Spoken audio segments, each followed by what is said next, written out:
Okay, so the class is being recorded, and this is A230A summer, and this is our 7th class, right? We've been together for the past 3 weeks.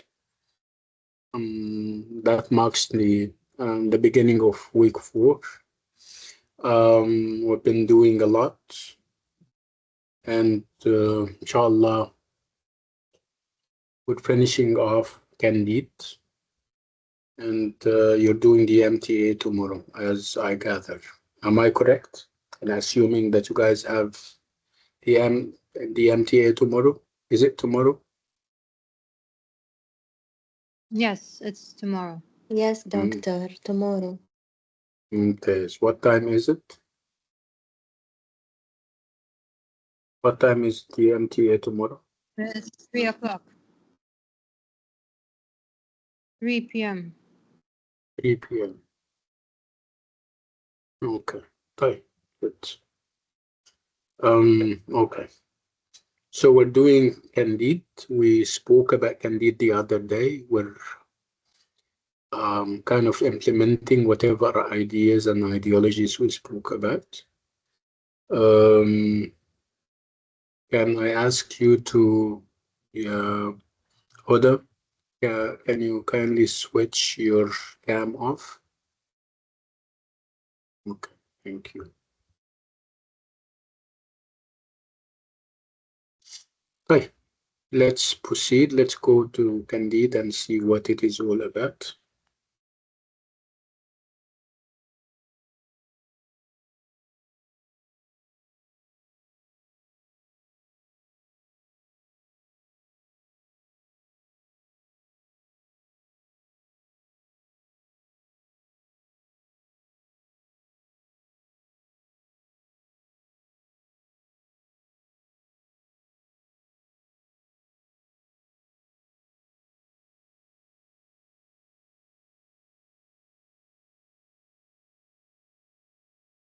So, yeah, that's the one. So, can you see the slides? Yes. Okay, good. So again, it's Candide by Voltaire, or optimism. Again, we spoke enough and long about what the novella stands for and what Voltaire is all about, this French philosopher. Again, the subtitle is very suggestive and very indicative and revelatory of what the whole project is about. So it's not about spreading optimism and promoting it as much as it is kind of proving as false, perhaps, this overwhelming sense of optimism, kind of challenging it and trying to prove that it has no realistic backing. It doesn't have any material evidence on the ground. Again, Candide is perhaps a play on two things, on the idea of being candor and being candid, frank. It is also the name of the main character. So the main character gives his name to the novella, and he is a student, and he has a tutor who is teaching him, or he has taught him over the years, the philosophy of optimism. Again, as you're going, excuse me, this is all set against the 18th century. In order to fully appreciate the novella, you have to delve deep into the 18th century and read about the philosophies that were widespread during the time, the ideas and the ideologies. So this novella was published in 1759, and it was issued in 3 different editions, with each being kind of published in a different country, in a different city. One of them is in Paris, the other in Geneva, and the third in Amsterdam. And thus, this was for good reasons. The fact that it is a critique of the existing ideologies of the time. It was it was challenging established religions, and obviously there was um, so many detractors. I mean, the authorities were obviously among them. So publishing it in one place would mean that it is going to be confiscated. So Voltaire thought of publishing it in 3 different places. So if it gets confiscated in one, it doesn't get in the other, and so on. So in February 1759, authorities in Paris and Geneva seized copies to suppress. And this is what he expected. That's why it's 3 places, not 2. Again, another trick that Voltaire was exercising in order to kind of escape from persecution, in order not to be investigated and claimed for what he is saying, is that he was saying that this is a translation of a work that I read in German. So that's why the title has this inscription, from the German of Dr. Ralph. He makes Dr. Ralph one of the narrators. Again, it's over the years and over time, specifically in 1768, that Voltaire is going to admit that he is the author of Candide.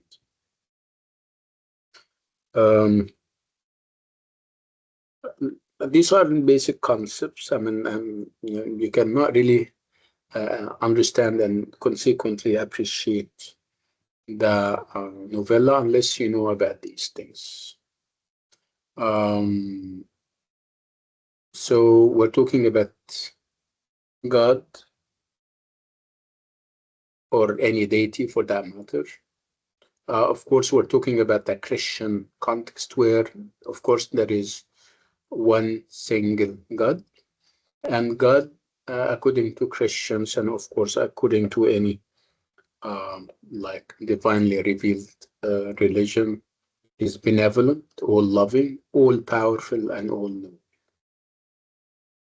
knowing. So the question that people like Voltaire and other empirical philosophers are going to ask, how come we have evil if we have a benevolent God, a God who is all powerful and who is all knowing? What do they say? Yeah, why would evil exist? If God is loving and benevolent, he would not create a world that has evil in it. And if he is powerful, he would prevent evil from happening. And if he is all knowing, he has foreknowledge before evil happens. He knows about it and he can stop. But this is the kind of contradiction that empirical philosophers were talking about. There was, when we talk about empiricism, people like Voltaire, they only believe in sensory experience. They believe in evidence, in concrete evidence. If I see, if I touch, if I see things, if I touch them, if I live through them, this is the evidence that I want. Of course, when you talk about evidence, you talk about rational evidence and you talk about empirical evidence. Rational means that you establish logical connections between things. You use your mind. Empirical is when you have sensory experience, things that you can touch, that you can feel, that you can put to the test in perhaps in labs and all those kinds of things. So people like Voltaire would, of course, appreciate evidence through a mind, but they would say no, that wouldn't be enough. I need empirical evidence. Yes. Huh. Here. Uh, Doctor, Yes. natural evil, it's like a disease, a quick earth. That's mean? Yeah. Yeah, we're coming to it. Yes. Yes. Okay. So again, we're talking about people like Voltaire, who is an empirical philosopher who does not believe in traditional religion because religion, according to him, is built on the idea of miracles, is built on the idea of the supernatural, and and he doesn't believe in that. If I cannot prove things through concrete evidence, they don't exist for me. Okay, so the idea that the empirical philosophers like Voltaire were engaging in and all the time trying to navigate and was the idea of evil with its two facets and aspects. Natural evil, where we're talking about earthquakes, we're talking about volcanoes, we're talking about disease and pain, and moral evil. Moral evil is the evil that is committed by human beings. When you have wars, when you have killing. So again, it's evil after all, and there is a loving deity who is not preventing any of them. And this is the paradox that obviously Voltaire and others were referring to. Again, he cannot talk about that in a direct way, in a polemic, for example, writing an essay or an article, because he has this talent. He created a whole world in which he has characters competing and debating these ideas. And again, what is very interesting about Voltaire too is that he doesn't provide answers. He does not impose his opinion. He shows rather than tells. Remember what we said about the novella as being or as having a journey, and the journey that we're having is both physical, traveling from one place to another, and a philosophical one. The physical, we know when somebody moves from one country to another, from one continent to another, this is a journey. And the philosophical one is when you kind of reflect on what happens in the world and try to think and try to kind of discuss issues and ideas, and you become different towards the end. So it's a journey, a philosophical journey, a journey of knowledge. When you start off, you don't know much about the world, but when you end, you have a lot of knowledge, and that may change you, educate you. So again, we have two kinds of journeys in the physical journey, and running parallel to this physical journey, you have a philosophical and an abstract journey. So the question is whether Voltaire was one of a kind, and whether Candide was the first, narrative that is based on a journey. The answer, of course, is no. There were there was a history of journeys, but perhaps the question that we need to ask before we go to this line of journey traditions, we need to ask why. Why the idea of having a journey or depicting or talking about a journey was there. Again, it's because of two major upheavals in the European history. We're talking about the 17th century, where we have the English Glorious Revolution in 1688, and we also have the French Revolution in the 18th century in 1789. Again, when you talk about those, they made it possible for people. Yeah, they were all eye openers for people. Again, because of these, the world has become more open than ever. There was this rapid expansion of European power. People started to go here and there to go beyond the continent. And when you go there, you meet people, different kinds of people, you listen to stories, and you then kind of send those stories back home in Europe. You come back and you retell them in novels and novellas. Again, so it's because of this expansion, it's because of this power that the Europeans are now having, that writings on and about journeys and travel started to um, to become commonplace and to become very widespread. Again, it's because of the experiences that they had with other people, other nations, other continents. They have something to relate back home. Again, like we said, the history of travel writing is big, is long. It goes all the way back to the Greeks and the Romans. Spoke about why it was there. Again, it's the rise of the middle class. It's because people started to, to find time. They want to read, and they started to consume all types of reading, and among it was travel writings. So this is the history of travel literature, the history of journeys. And it started with Herodotus, but obviously it didn't end. Herodotus was a Greek historian of the 5th century. Again, when he traveled to other countries, he made sure that he kind of write about their morals and their religions. And then we have Pausanias in the 2nd century. He was also a philosopher who traveled through Greece, and he describes the belief systems and cults of communities, of the communities that he visited. And then we go all the way to 1516, the 16th century, where we have Thomas More, who is famous for his Utopia. And the word Utopia is very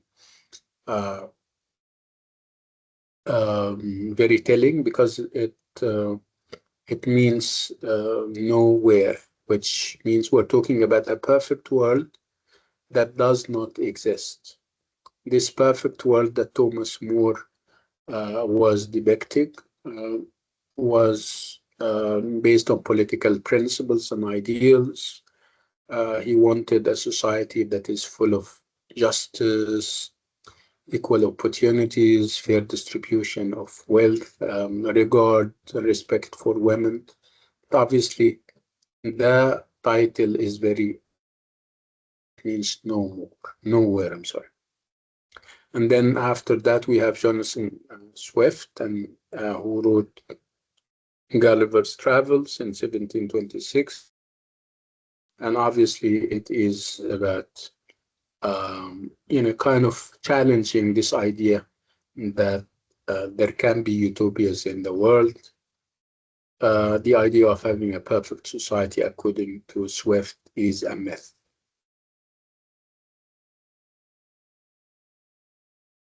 So again, we're talking about travel literature, literature where there is at the core a journey, whether the journey is kind of physical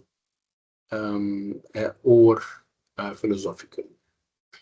Again, when we talk about those journeys, they were descriptive and narrative. They tell stories that were either real or imagined, of a person or a group of persons voyaging from place to place. Obviously, this is the physical level. Of course, the learning that you get, the knowledge that you have, the experience that you have would be part of the parallel philosophical journey that we talk about. Again, when you think of these journeys, you're going to find that they are not neutral. because travelers and those traveling writers would compare the worlds that they visit, they compare it to the world that they come from, and that would lead them sometimes to make negative and even racist judgments. Sometimes it may lead them to recognize flaws in their own society, and on certain occasions, it can lead them to reflect upon the universality of the human condition. Again, we spoke about Herodotus as being perhaps one of the early, journey writers. Again, the focus with him would be on kind of writing about the religions and morals of the countries that he visits.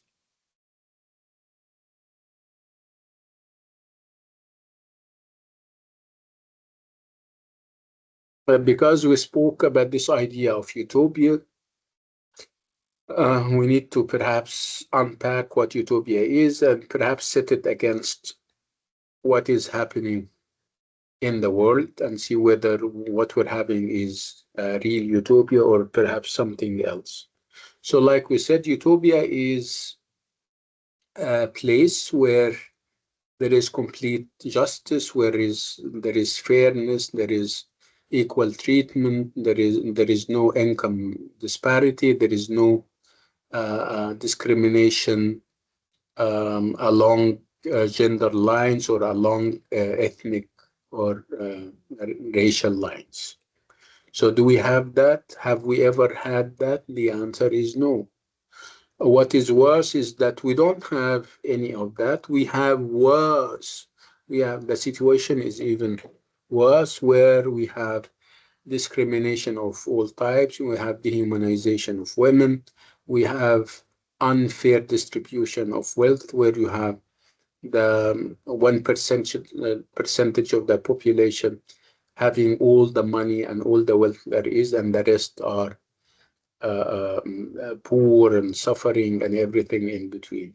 So the question that people automatically ask would be whether we live or we have been living in utopias or dystopias. But the answer is obviously that people have been living in these utopias for so long. No fair distribution of wealth, no no justice, wars of all types and stuff like that. So we spoke last time, and I gave you a sense or perhaps a taste of what Candide is all about. And when I asked you, you said that this is not a utopia, this is a dystopia. And you were correct, and you're going to see that happening again tonight.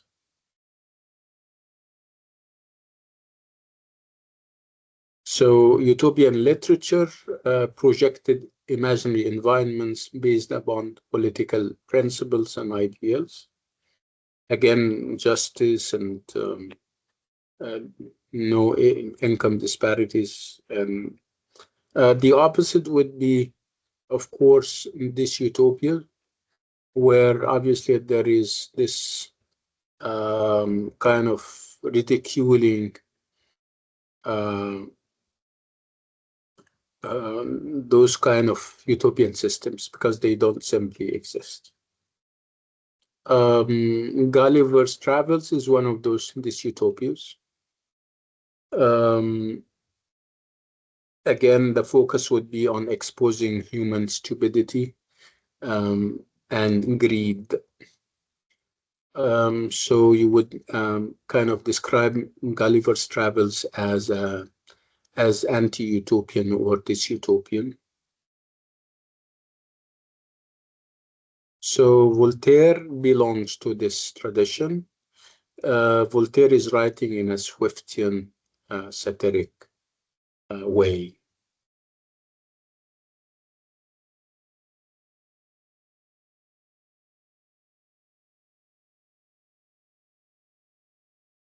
So this is all about how Voltaire kind of is copying Swift. I mean, he had to go and live for some time in England, and he must have been affected by Swift. I mean, they were kind of contemporaries, and he must have been influenced by Swift.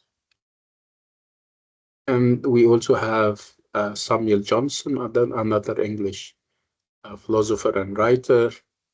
And again, lots of what we're saying, what we're saying in Candide applies to Samuel Johnson, especially when you get to know that Samuel Johnson wrote The History of Rasselas, Prince of Abyssinia.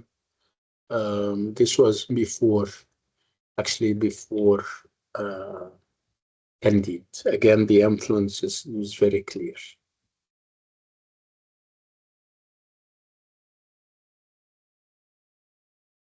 People would also ask about the genre of Candide in terms of form. And there is this dispute over what exactly it is. Is it a roman? Is it a philosophical tale? Is it a satire? And if it is a satire, what kind of satire it is? Is it direct or indirect? So roman in the French sense, roman in French means novel. So when you look at it, you're going to see that it doesn't follow the strict conventions and generic requirements of the novel. That's why we cannot safely say that it is a roman. Perhaps we can say that it is a philosophical tale. It's more of a fable or a parable where you normally have a moral lesson at the end. So the events are designed to make a point in the ongoing arguments. Again, you would say that it is a satire because with satires, and this is actually what is happening in Candide, you have the writers or the writer making fun of the feelings of individuals and institutions. And this is exactly what is happening. So, but the question is whether Voltaire is direct in his satire, and the answer is no, he wasn't that direct. He allows the readers to draw their own conclusions without diminishing the intensity of the ridicule and scorn. He directs at the hypocrisies and inequalities of his text. So the answer is that it is in a satire and it is an indirect one.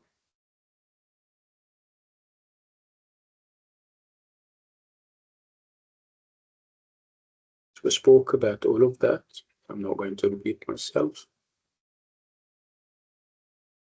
Again, running parallel to the physical journey that we're talking about with Candide and the others moving from one country to another and from one continent to another, we have an intellectual and a philosophical journey. We're moving from theory where the focus is on optimism as a theory, but on the ground, and the facts on the ground are belying the fact that we live in the best of all possible worlds and we should be happy. Who is the representation of the theory? It is Pangloss, who is Candide's tutor and mentor, and he is described as a spokesman on behalf of optimism.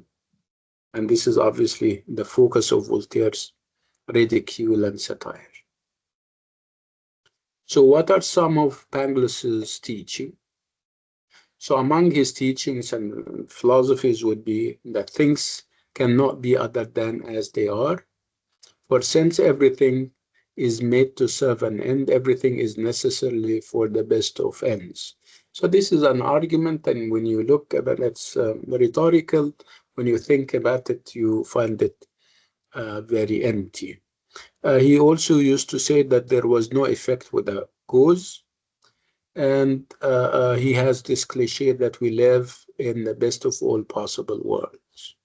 So if we live in the best of all possible worlds, there is no room for sadness, for skepticism. This is what he says, and this is what, Candide through novella, and the novella is going to prove wrong and false. So through Banglas's philosophy, Voltaire parodies the optimism that characterized the Europe of the mid-18th century. Again, this was also seen, this idea of optimism that was sweeping the Europe of the mid-18th century was reflected and articulated in the writings of the English poet Alexander Pope. He wrote Essay on Man, which was a very long poem. And we also have the German philosopher Gottfried Leibniz. He was also a philosopher of the mind, and he also used to provide arguments that, according to him, prove that we live in the best of all possible worlds. Again, this is the cover, where, as you can see, you have the word Candide, and the subtitle, it's not a subtitle, title, or optimism. And as you can see, he says that it is translated from the German of Dr. Ralph in order to avoid being asked, why are you saying this? Why are you challenging religion? Why are you saying this and that?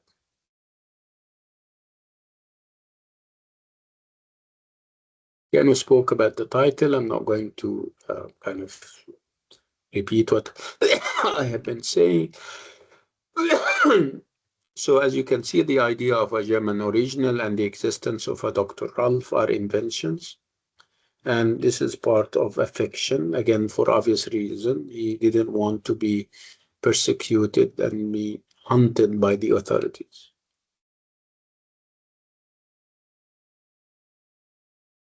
Again, the very first few lines gives us a great deal.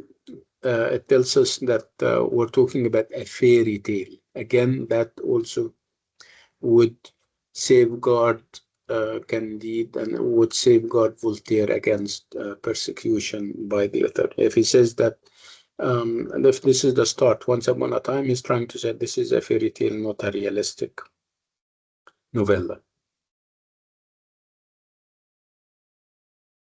Again, what we're going to notice is that we are in the grips of a very naive narrator, whether we're talking about Candide himself or Dr. Ralph. So from the outset, the reader is doesn't given very clear hints not to take at face value the narrator's version of events and his judgments of individuals, peoples, and places. Again, we are coming to the grips of an unreliable narrator. Again, one of the tools that Voltaire is using in his satire is literary irony. By using a naive or a deluded hero or unreliable narrator whose view of the world differs widely from the true circumstances recognized by the author and even by us as readers.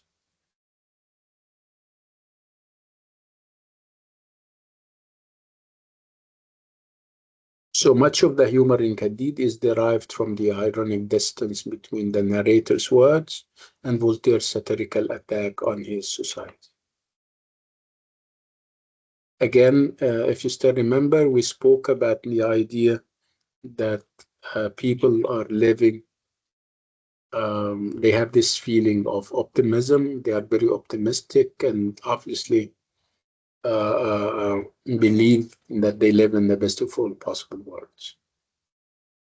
When Voltaire and others came and they say, yeah, so give us evidence and proof that this is so, because what we see on the ground is totally different. We're seeing earthquakes, we're seeing pain and death.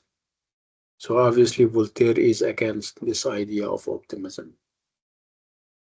So his philosophical views, as expressed in Candide, were defined in opposition to the belief in optimism, which dominated the philosophy of the day.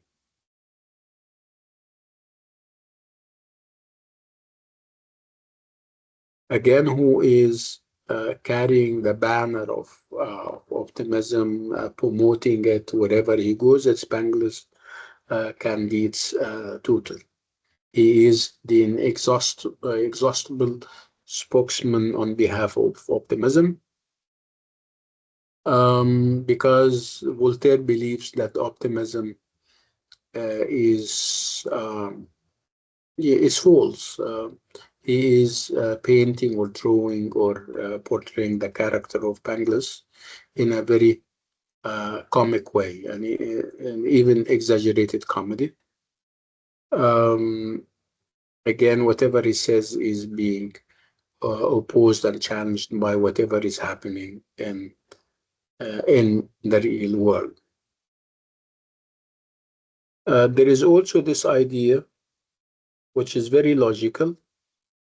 Again, this is Voltaire saying, for obvious reasons, it was more common among the rich than among the poor.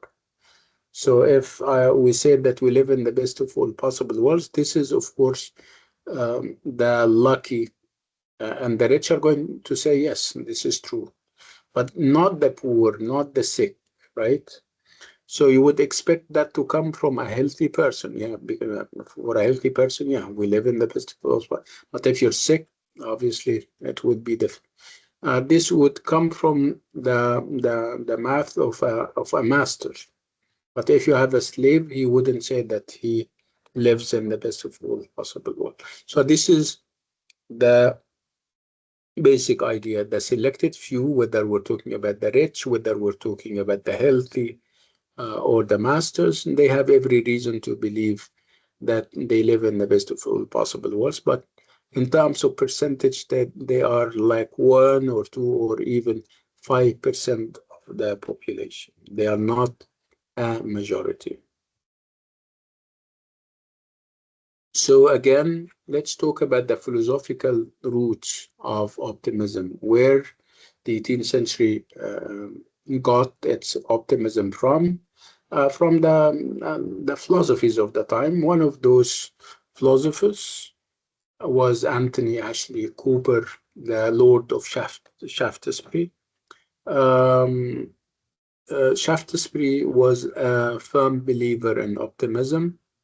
He speculated that benevolence was an instinct deeply embedded in human nature and quite consistent with self-interest. Uh, since we all wished for one another's well-being, all that we needed to do was to follow our inclinations, and everything and everybody would be fine. Again, bottom line here, that he is promoting this feeling that human beings are good by nature, and we have uh, every right to believe that all is good.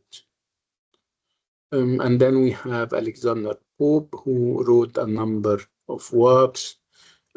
Chief among them would be Essay on Man, a very long poem in which he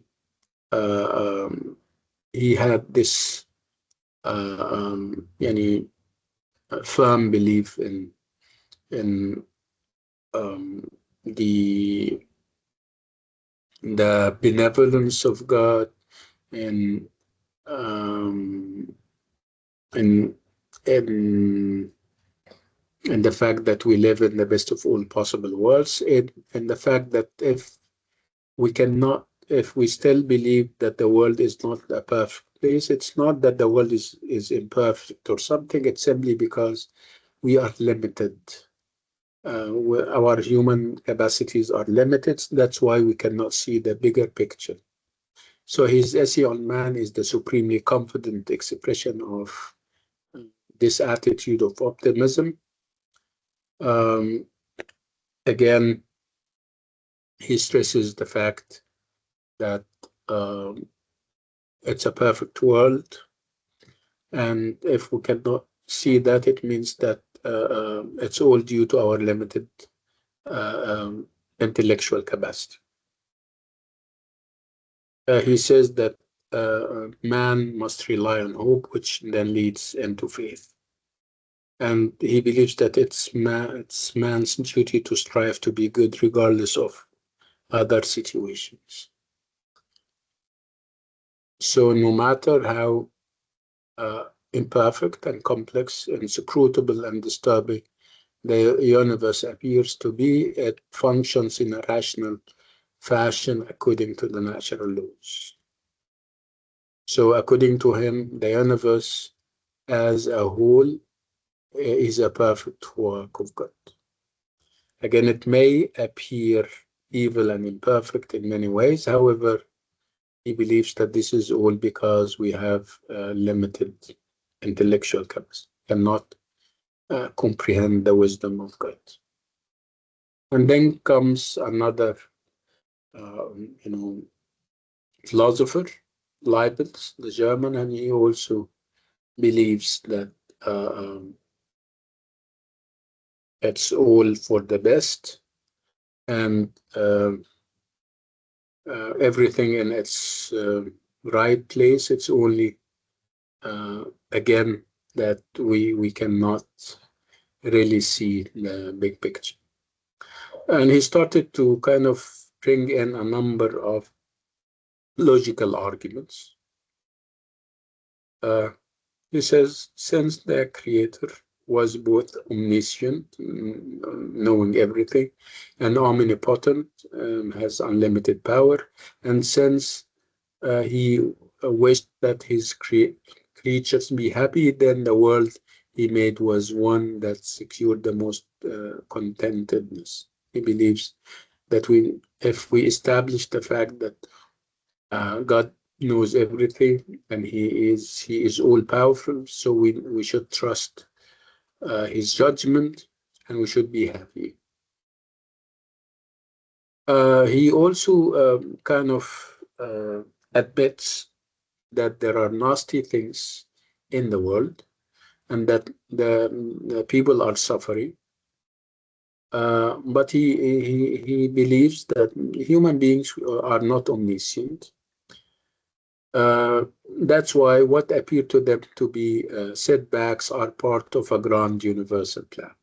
He says that we fail because of the fact that we're limited, we fail to see the bigger picture, the universal and the grand universal plan.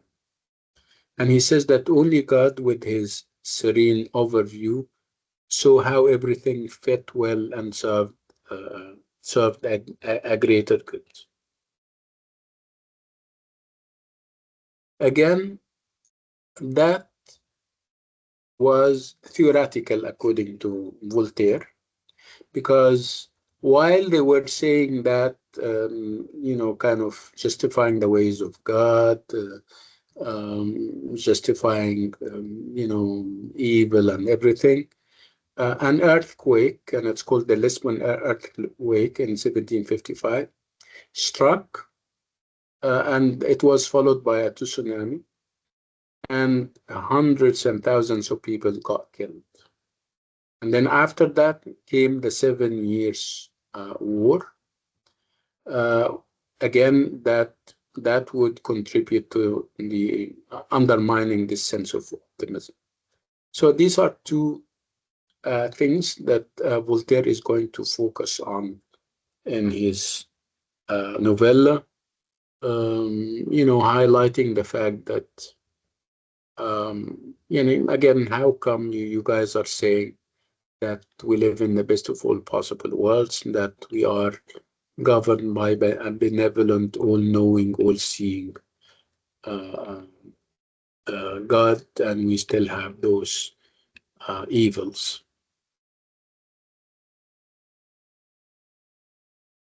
Again, this was not the end of it.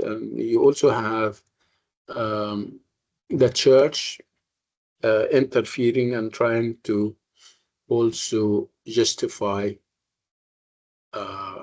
why we have evil. Again, people are not convinced with the idea that they have limited knowledge and that God has his own ways and it's part of a bigger picture, the Catholic Church would come in and say, listen, um, again, we have evil because we are the inheritors of the original sin. We are corrupt creatures, and our corruption started way back, started with Adam and Eve when they disobeyed God. So again, if we have evil, it's because of our sin, the sin that we have inherited from Adam and Eve that goes by the name original sin. This is all about Leibniz, and we have spoken about him. Again, we spoke about the idea of pain and evil in the world and how come they exist. If we have a benevolent, all-seeing, and all-knowing God.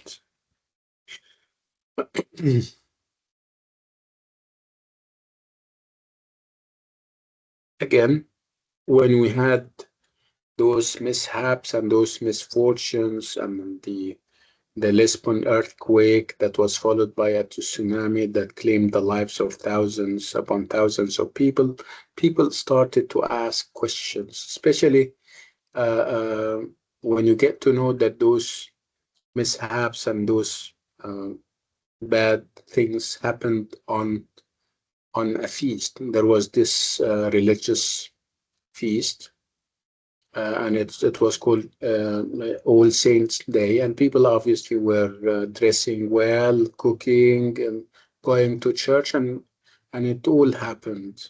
So they were obviously very, kind of surprised. And again, they started to ask questions.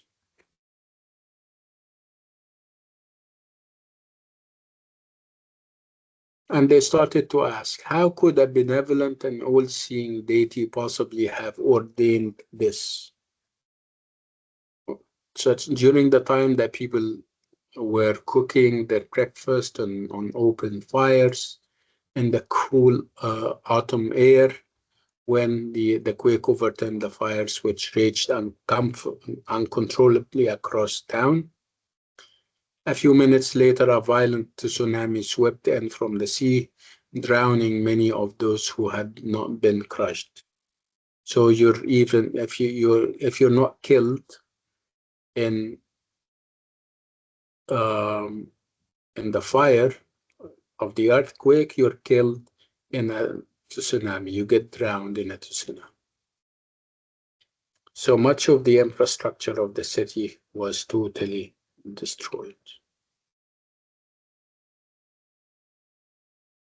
Again, this one, as if this is not enough, you would have afterwards the 7 Years' War, which was triggered when Frederick of Prussia invaded Saxony, northern Germany.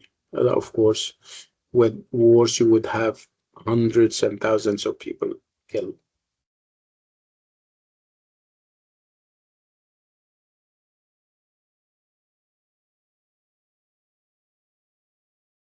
So this is taken from Voltaire's poem, where he talks about he is kind of justifying why there is evil and, of course, blaming it all on human beings. He's saying all nature is but art, unknown to thee. Thee means you, human beings. All chance, direction which thou means you canst see, you cannot see. All discord, harmony not understood. It's harmony if there is discord and chaos. It's harmony, but you cannot see it and you cannot understand it. All partial evil, universal good. You see evil, which is part, a small part, but this is universal good, but you will not understand it, I promise you. And in spite of pride in erring reason, spite, one truth is clear. Whatever is right. He's saying there is one remaining truth, which is very clear. Whatever is happening is the right thing to do, whether you accept or agree or not. So whatever is right according to him.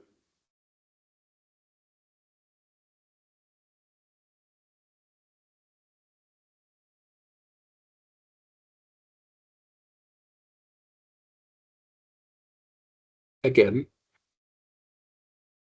we're going to see Candide's Voltaire's ideas in action, and obviously they are all opposing what Pope and the other philosophers are saying. In chapter 5 of Candide, for example, we see uh, Voltaire attacking the cosmic complacency, the thin optimism expressed in Pope's lines. And what is it that he is using? The weapon that Voltaire is using is ridicule or mocking, a technique at which Voltaire is particularly adept.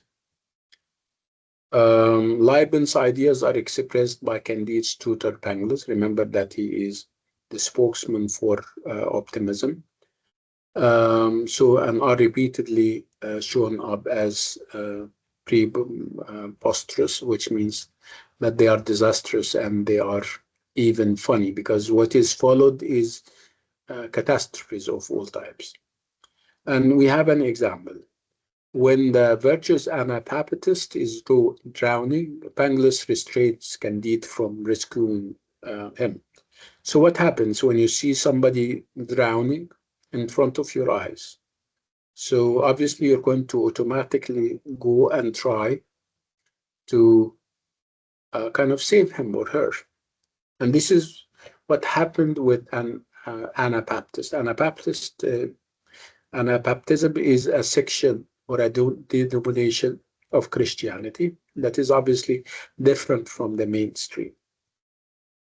So again, this Anabaptist, this is a religious guy. He was obviously on board with them on like a ship or something, and he was drowning. Of course, Candide is going to go and try to rescue and save him, only to be stopped by Pangloss for very funny reasons. And Pangloss is going to tell Candide that the Lisbon harbor was built expressly so that this Anabaptist should one day drown in it, offering a priori proof of this. Can you imagine that? He's telling him, yeah, it was meant for this guy was meant to die here, and the whole thing, the harbor itself, was built so that at one time in one day this guy will be drowning. So you shouldn't be resisting this. This is doom, or this is perhaps his fate.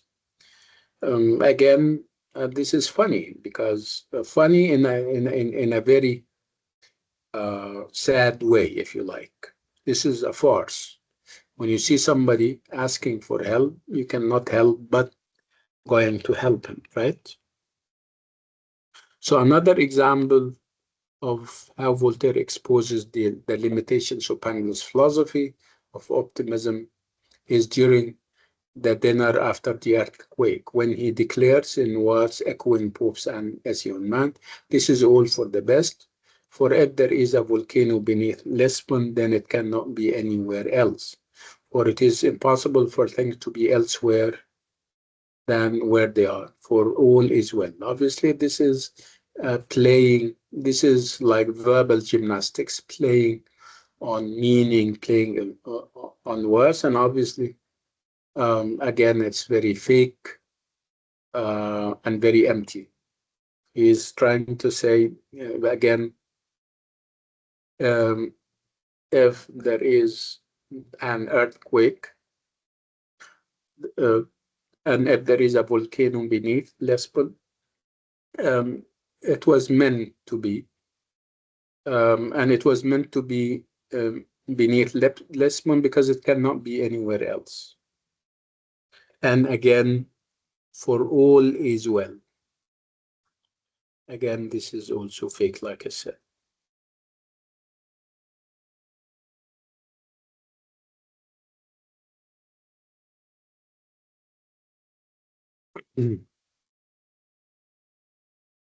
Again, like I said, when everything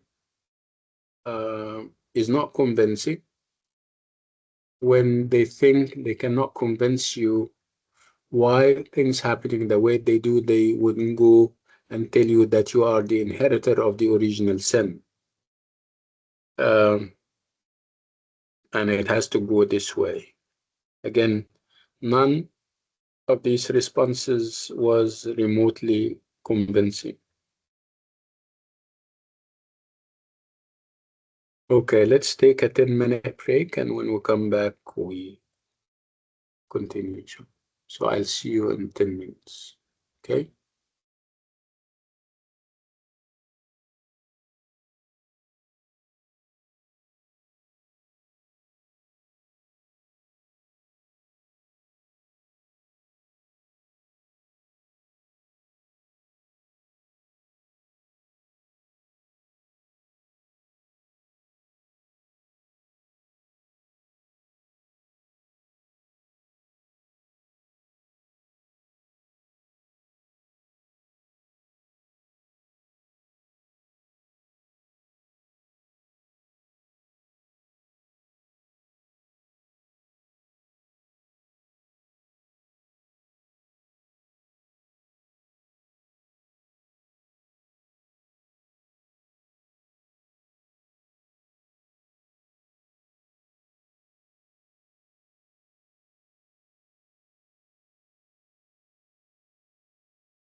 Hello, can you hear me?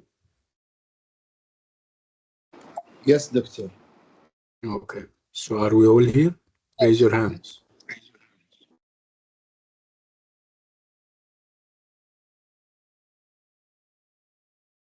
Okay, good. Okay, so we're still on this interesting journey, very philosophical indeed, where, like I said, we have a physical journey, it is true, but running parallel is a more profound kind of journey, which is the philosophical.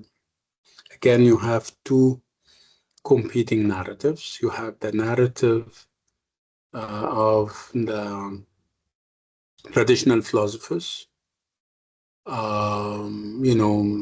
people of the church, and you have the empirical narrative, the narrative of people who only believe in what they see and happening in the world. Let's move on.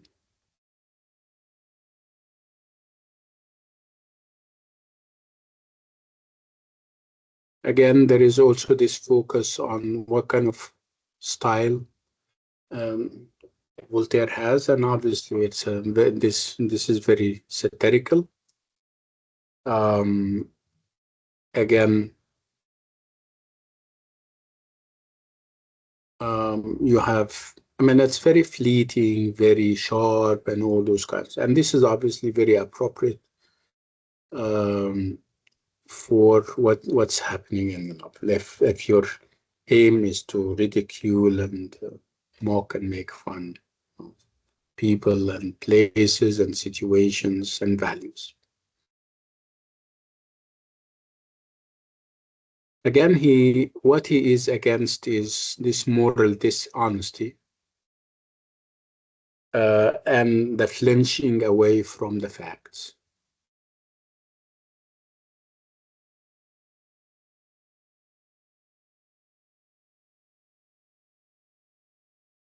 And then we come to a very important part in our assessment of the whole project, narrative project. It's the idea of having female narrators. And obviously this is perhaps new. And of course, you know that women were the subject of a great deal of abuse and dehumanization.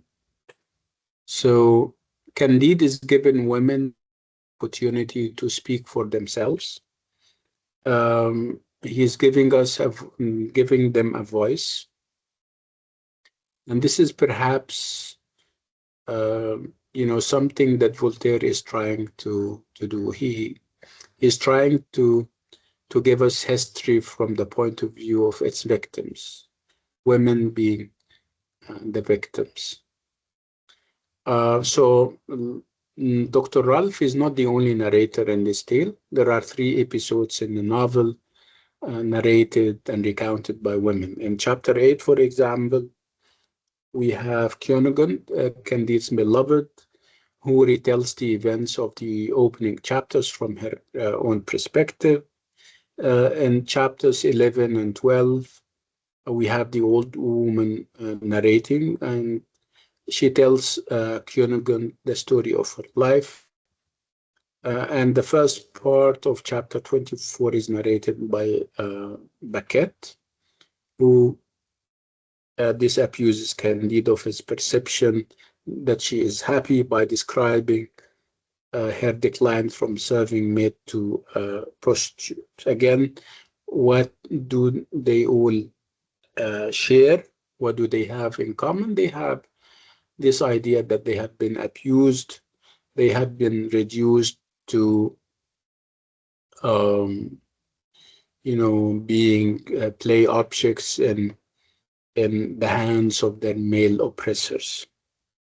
So in these episodes told from a feminine perspective, Voltaire gives us history from the point of view of its victims.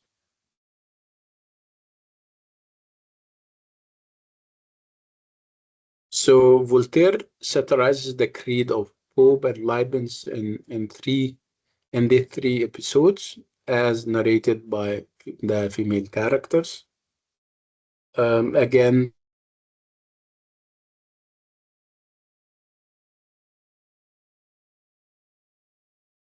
the representative Pangloss and his sanguine. Still hear me? You're breaking up. So it's all about subservience in a male-dominated. Three women tell tales of spectacular suffering and misadventure, which are not none less lightened by their transparent absurdities and extravagant hyperbole. And we start with Königin. Can you hear me? If you can hear me, please say something. Yes, doctor. Okay, good. So the first of the three female narrators is Königin. So the most important of the female characters in Candide is Königin. Of course, you know that she is the lady love of Candide. Much of Candide's journeying is in search of Königin, but her name warns us that she is no princess in a fairy tale rescued by. She's not a sentimental hero in a conventional 18th century novel. No, far from it. She has been reduced to a mere, you know, play object in the hands of her kidnappers. Even her name, Kjönigin's name, derives from the chaste wife of Henry II. And obviously, this is funny because what she has been exposed to is far from being chaste.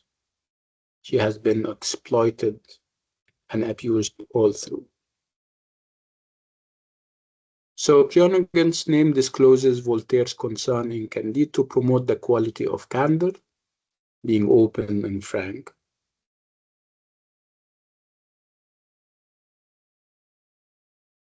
So as it is suggested during the course of her tribulations, Kjönigin has sometimes been reduced to a sexual plaything.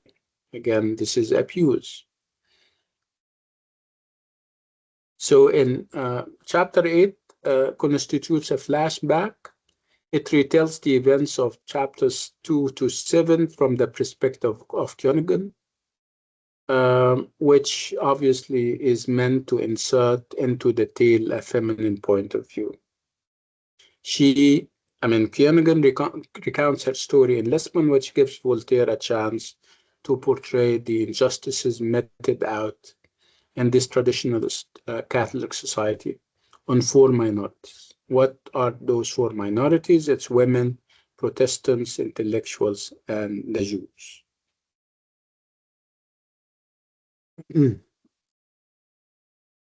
So Kjönigin concludes from her awful experiences that Pangloss is utterly wrong. She says, Pangloss deceived me cruelly after all, when he told me that all is for the best in this world.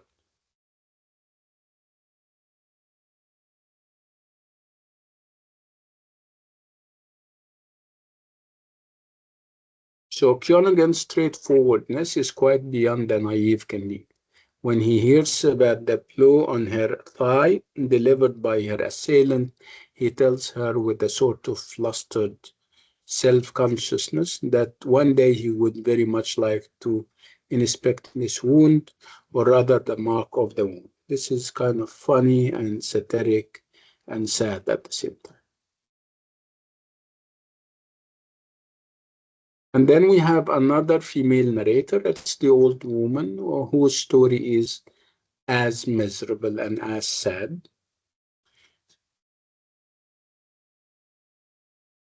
Again, it's full of obscene narrative about what she was reduced to. Again,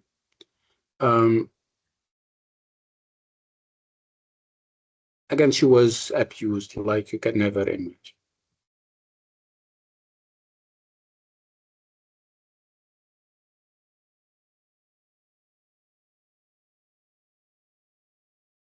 And then uh, we move to another section of the narrative where obviously we're talking about another victim of abuse, but this time it's a man. It's the Dutch slave who believes that a dog's life and an animal's life is way better than his life. So here, this is something that we're not used to. We're used to Voltaire being funny and even in the starkest of situations. But what the slave is saying is far from being comic or funny. It's very sad. So Voltaire's satire assumes a serious edge in order to express unequivocally how much he hates and abominates slavery. So the female characters, as well as the Dutch slave in Suriname, are not in the slightest bit delicate when it comes to telling people about the cruelties, perversities, and humiliations that have been their lot. They tell their histories throughout with unflinching honesty and candor. What happened to the Dutch slave? He had his limbs cut, and he has his mom conspiring with a trader in order to sell him as a slave. Obviously, this is horrific. The novella takes us to another continent where we have Candide and Cacambo, one of his servants, a servant. They go all the way to a place called El Dorado in South America. And there they are going to find gold, and they are going to find that people there live a very simple life. They are not interested in gold, and gold is nothing. It is on, it is, it's not even used as an ornament. It's something that people uh, express very little interest in. Of course, because they come from the old world, which appreciates gold, they try to kind of amass as much gold as they possibly can. They could have lived there a very simple kind of life if they were really keen on finding a perfect place. But obviously, this is not what they wanted. They wanted to take all the gold and go back to the old world. Again, this is perhaps an indirect, uh, attack on human beings.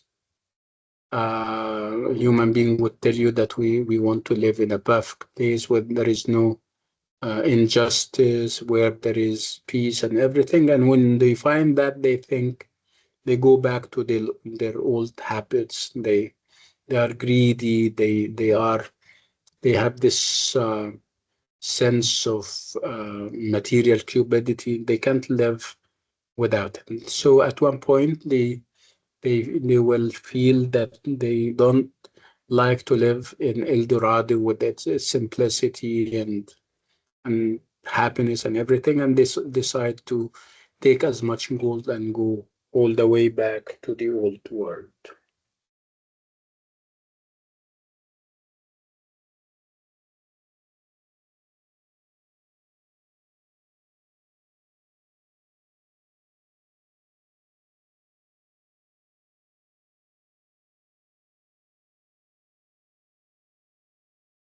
So you would ask, why, having established this haven of affluence, should Voltaire cause his footsore travelers to head back to the continent that caused most of the dissatisfaction in the first place? Obviously, because this is human beings. They are not satisfied with anything. They they are they don't they would impress on you that they want to live a simple kind of life. They would settle for what is little, but in actual fact, they are greedy at heart and to the core.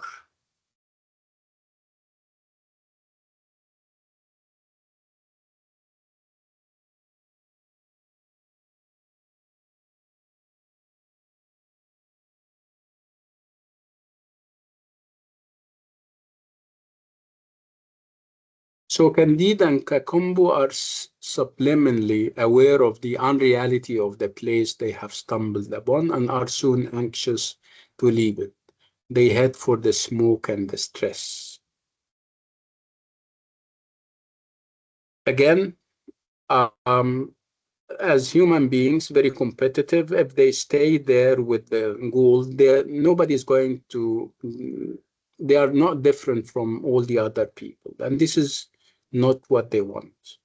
They want to go to the old world where gold can distinguish them. Again, human greed. And these are examples where this is what Candide is saying, for example. He says, if we leave El Dorado, we shall be richer than all the kings put together. We shall no longer have inquisitors to fear, and we shall easily rescue Königund.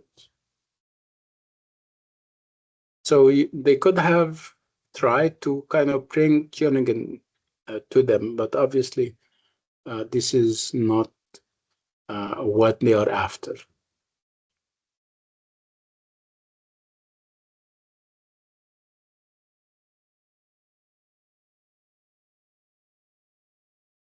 And then we come to another place that they are going to visit. It's Candide and Kakambu and Königund and even Bangladesh. They are going to go to the east. And what do I mean by east? We mean modern day Istanbul or Constantinople. Obviously, they have went to different places, and perhaps Voltaire is trying to say, let's as long, yeah, I mean, if we tried other place, why don't we try the East? And the East at the time, and of course, it's in the Middle East, not the Far East. It's the Muslim world, and Turkey was a representation of it. Muslim world was known for its fatalism. The fact that people believe in fate, they believe that whatever happens is ordained by God and they shouldn't complain about it. So it is as if Voltaire is trying to say, why don't we try the East? Perhaps those guys with their fatalism are happy. So when they go to the East, when they go to to Turkey, they are going to meet a dervish. A dervish is, darwish, somebody who has tattered clothes. He moves around. His beard is long and untrimmed, and he speaks wisdom in spite of his uh, um, kind of extreme poverty uh, and his condition. He speaks wisdom to the extent that you would feel that he's a philosopher, not a dervish. Um, Again, when they go to Turkey and they meet the dervish, they are going to learn a thing or two from him. What is so characteristic about the dervish is that he is quite detached from the world and advises Candide and his band to withdraw from the world too. So he says, keep your mouth shut. You've been talking theory for so long, Bangladesh. What did you achieve? Nothing. You're still looking for a perfect place, which obviously does not exist. This is the message of the Muslim dervish. Keep your mouth shut.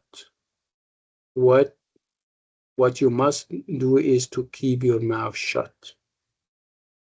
Withdraw from the world. Don't interfere in the business of others.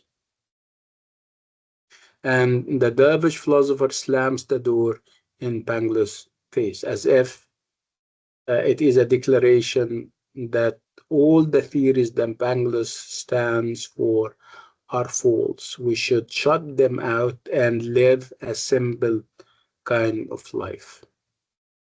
And then, after the dervish, the Candide and the others are going to meet an old man on his farm, the old man's farm.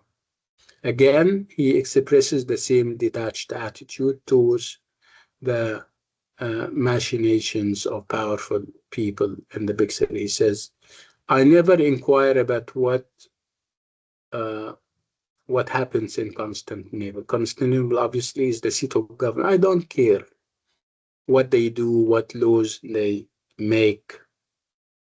Um, he lives an indifferent type of life. Um, and he says people should retire to their own garden and tend their garden, which means that focus on yourself. You don't. I always remember this statement. Somebody said, "Before you try to change the world, go and set your own bed." So start with yourself. This seems to be the message of the old man.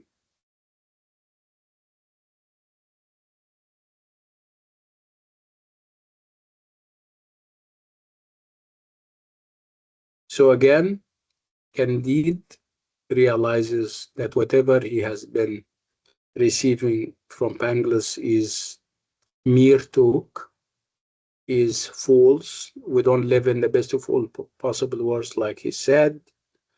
And he remembers what the old man says, the idea that we must cultivate our God, which means that we should mind our own business, focus on changing ourselves before we think of changing the world.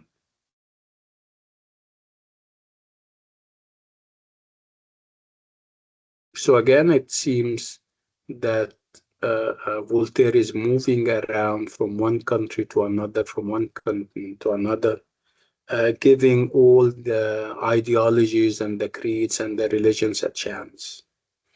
Again, you may think that he feels more at home with the ideas of the people in the East, whether we're talking about the dervish or or the old man. But again, he leaves it open.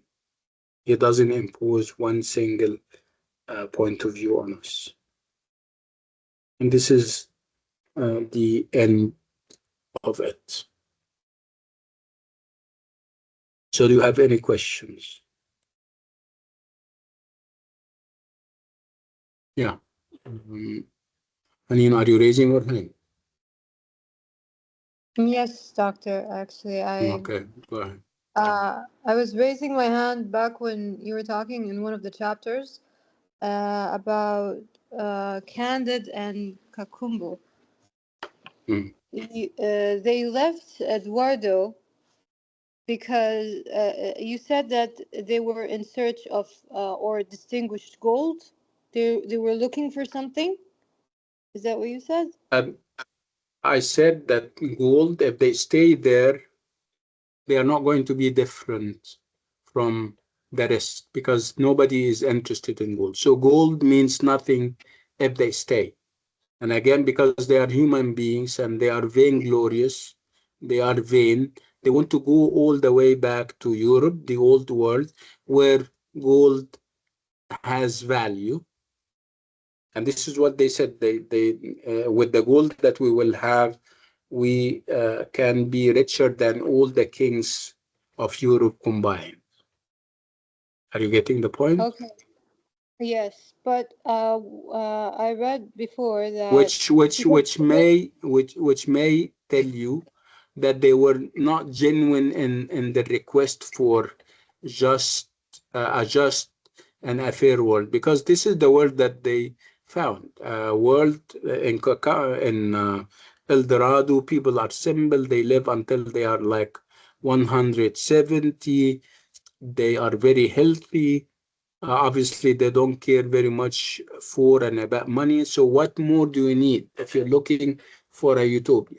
But obviously, this was not their main goal or aim. Yes, I Mm, get what you mean. mm, But the thing is that before we took this class, because last time we took part of it, mm. I went and read to because I couldn't read the slides. So, anyways, I read about the story, and it says that the reason why they left El Dorado is because they were in search of Kanegunde, this woman. Cheonegund, Yeah. the lady love of Candide. Yes. Again, my argument is that you can stay where you are. You found the perfect place that you were looking for. Why don't you call for her? Why don't you send somebody to bring her here? Or even give us the promise that you're coming back because you like the place. So obviously, no. What they did is they collected as much gold as they could and went all the way back to the old world. But did they end up finding her? Yeah, they found her and they went to Turkey.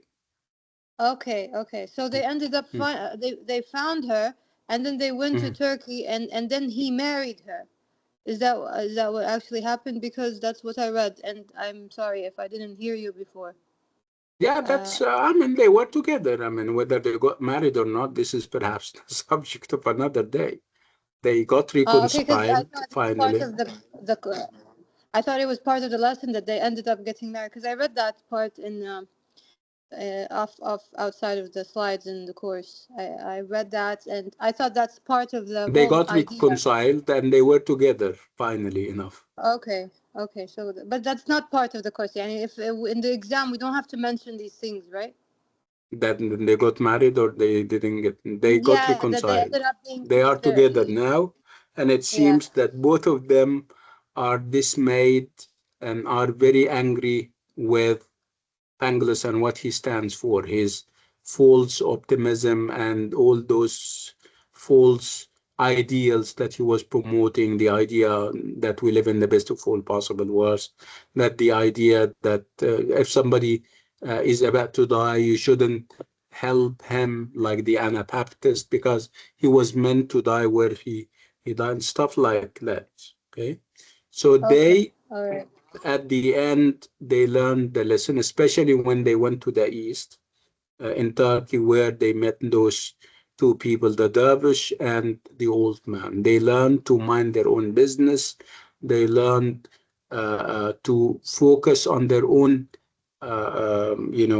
flaws and points of weakness. So, like I told you, before you change the world, set your own bed first. Yes, I guess it. Thank you. Work. Any more questions?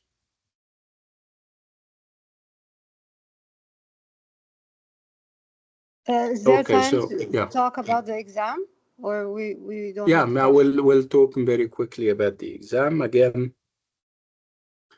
I think we have like I don't know whether I shared that with you or not. I have like a couple of MTA revision class from past last semester, and since we haven't changed anything, they still apply. I'm going to share this with you as soon as we finish from here.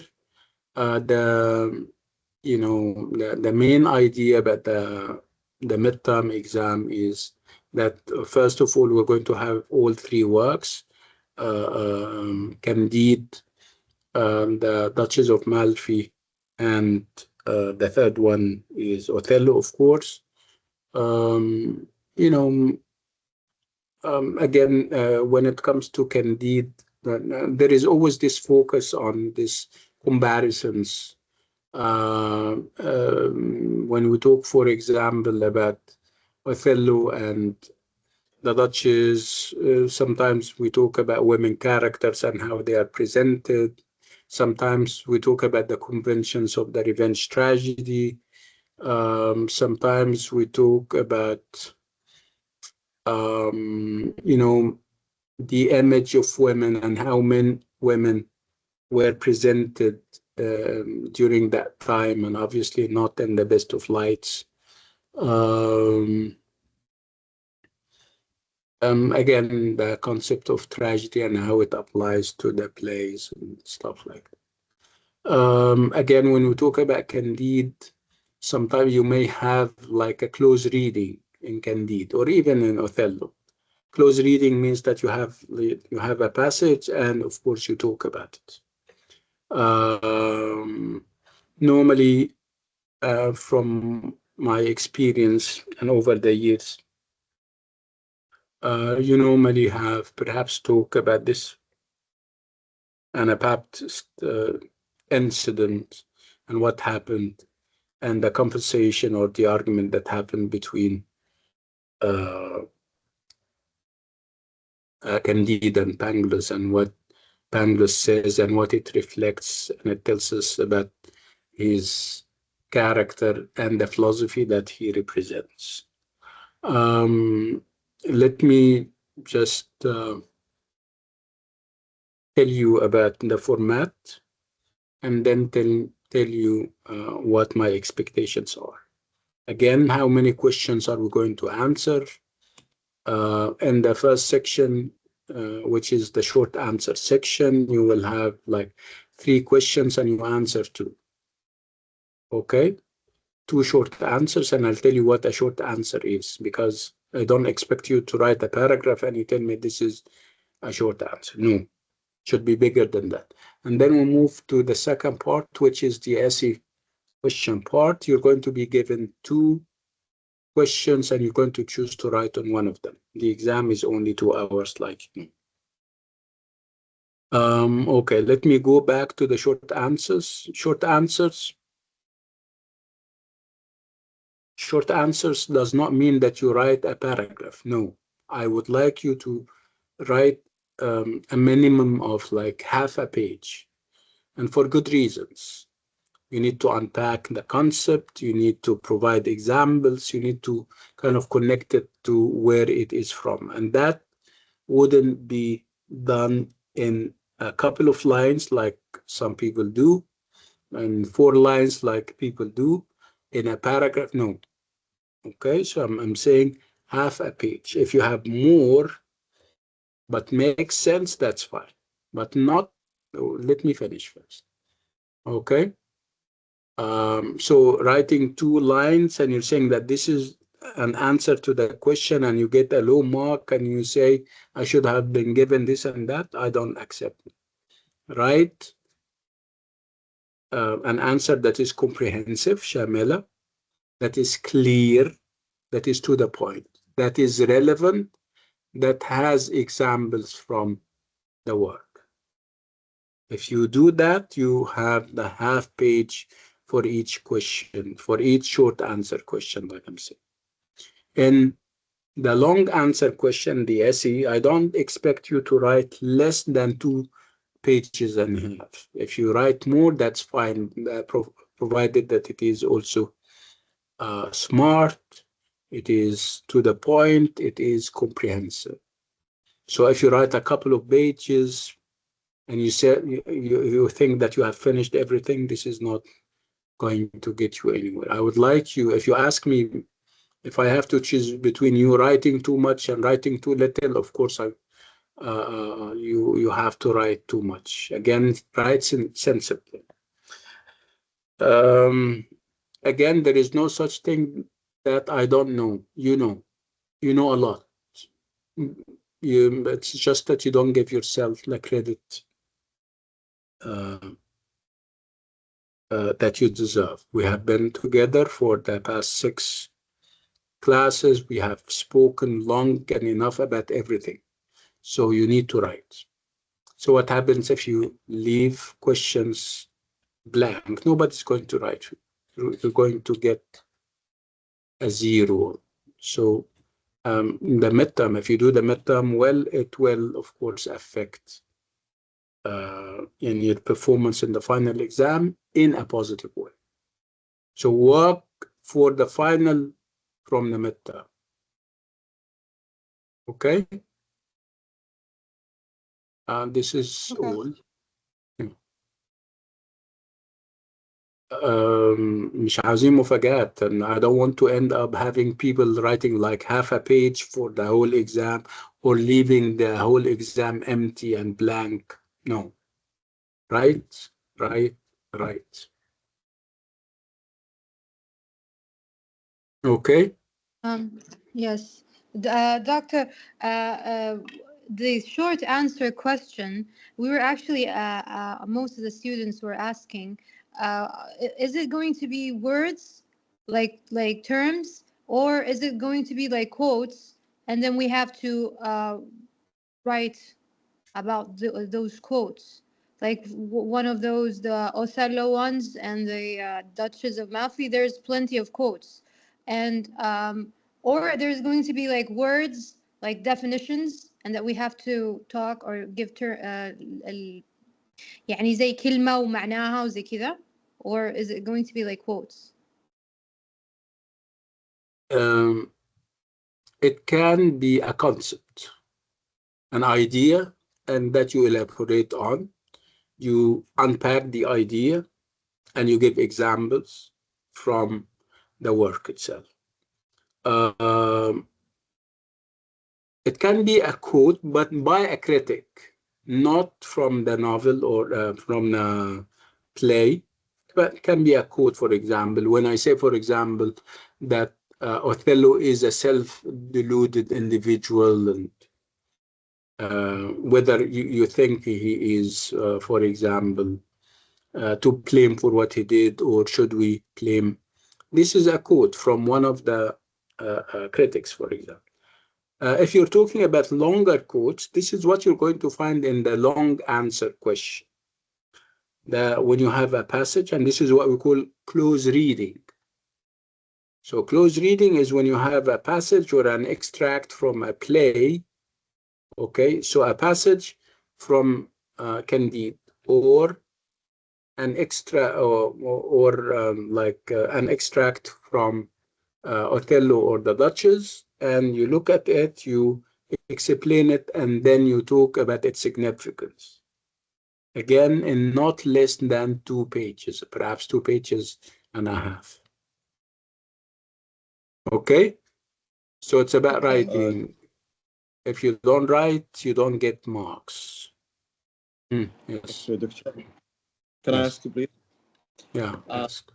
Are there any specifics or point of Candide or Othello? You know, there is a lot of information. We would like to focus for, like, for example, speech of Othello or the beginner of the story. There is a lot of information for all these plays and stories. طيب, ما احنا nobody is asking you to memorize anything. You shouldn't be memorizing. And now that you have been listening to what we have been saying, and I'm sure you're doing a lot of reading on your own, and then you have a lot. We cannot limit this lot to a question or an idea here and there, and you end up having something else. So depend on what you have. You have read enough, you have listened enough. All you need is to have this clarity of vision when you have the exam. I told you that you have more ideas than you give yourself credit for. Just focus, Inshallah. have listen very in a, you have done enough, and I'm talking to everyone. You have prepared. خلاص, and now I think you're ready to kind of attempt any question, and they are Inshallah. going to all be relevant, inshallah. inshallah بالتوفيق للجميع ان شاء الله. Inshallah. Any more questions? No, thank you, Doctor. But still, there was one of the students who sent something in the group that says like multiple words and definitions of these words. I found most of them in the book, and some of them are on the slide. So yeah, and I still didn't get it. So like when we get the first short answer, it's like مثلا حيكون there's a word like foreshadowing. Give me the definition of foreshadowing, And or for like example, hands-on. that can be this is one of the possibilities. Again, you define what foreshadowing means, and then you go to the play and talk about the play, and you give examples or foreshadowing. If you do that, it's going to take like half a page. So it's not going to take Okay. like a couple of, so try to develop the ideas. Give more than one example. All right, I got it. Thank you. You're welcome. طيب يا جماعة, on this note and with this item, we come to the end to today's class. Let's agree on something. Obviously, we're not going to meet tomorrow because of the exam, right? Do we meet tomorrow? Yes. Yes, we meet tomorrow at 6. I think you'll start at like 3 and you'll finish at 5. I think you'll be exhausted by that time, right? So I excuse you tomorrow. You don't have to come to class tomorrow. We can reschedule it. Okay? Okay. Thank you. Yeah. Yeah. Salam. Salam alaikum. Assalamu.